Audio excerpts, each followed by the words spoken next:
There are over 600,000 cannabis arrests per year in the US. That's nearly half of all drug arrests.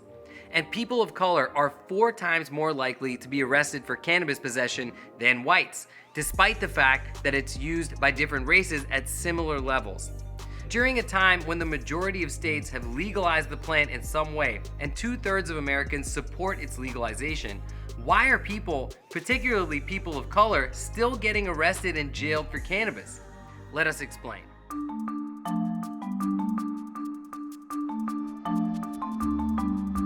For one thing, cannabis is still federally illegal. This means that even though federal authorities are no longer focusing on the enforcement of cannabis at a state level, they still arrest people for producing, transporting, and distributing cannabis within the US. The DEA works with local authorities to form task forces that make drug-related busts and arrests, even in states where medical or recreational cannabis are legal. How about on a state level?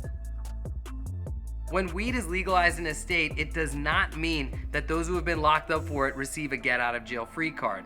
The US doesn't cancel penalties for convicts if the laws they broke change after the fact. Then there are the state's motivations. Many state governments aren't interested in legalizing cannabis because it'll reduce arrests and incarceration rates, but rather because of the tax revenue it can generate. Take Colorado. The state made $40 million for its schools by taxing adult cannabis use. And even though cannabis arrests went down, the arrests still affected people of color just as disproportionately as before. Local law enforcement play a big role as well. Police officers all over America continue using the suspicion of cannabis to provoke probable cause, which can lead to search, detainment, and the increased probability of some other charge. Then there's rank-and-file police officers who are perpetually in pursuit of making extra cash with overtime hours. Cannabis arrests are the quickest and easiest way to do that. In fact, officers specifically target and arrest cannabis users because these individuals are way less likely to be violent or unruly compared to other offenders. Another thing that hasn't changed, racial bias. Black people in America are still arrested for cannabis at higher rates than white people.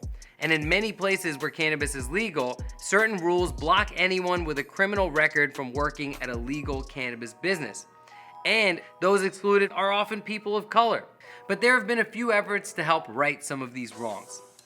Organizations work to help people who have been convicted for cannabis possession find jobs in the legal cannabis industry. And in recent years, many American cities and states have decided to throw out small cannabis charges, but we still have a long way to go. Racist cannabis arrests are still a big part of America's enforcement culture. If our government doesn't take further action to decriminalize cannabis and get these offenders out of jail, we'll continue to fail the communities we've already failed the most.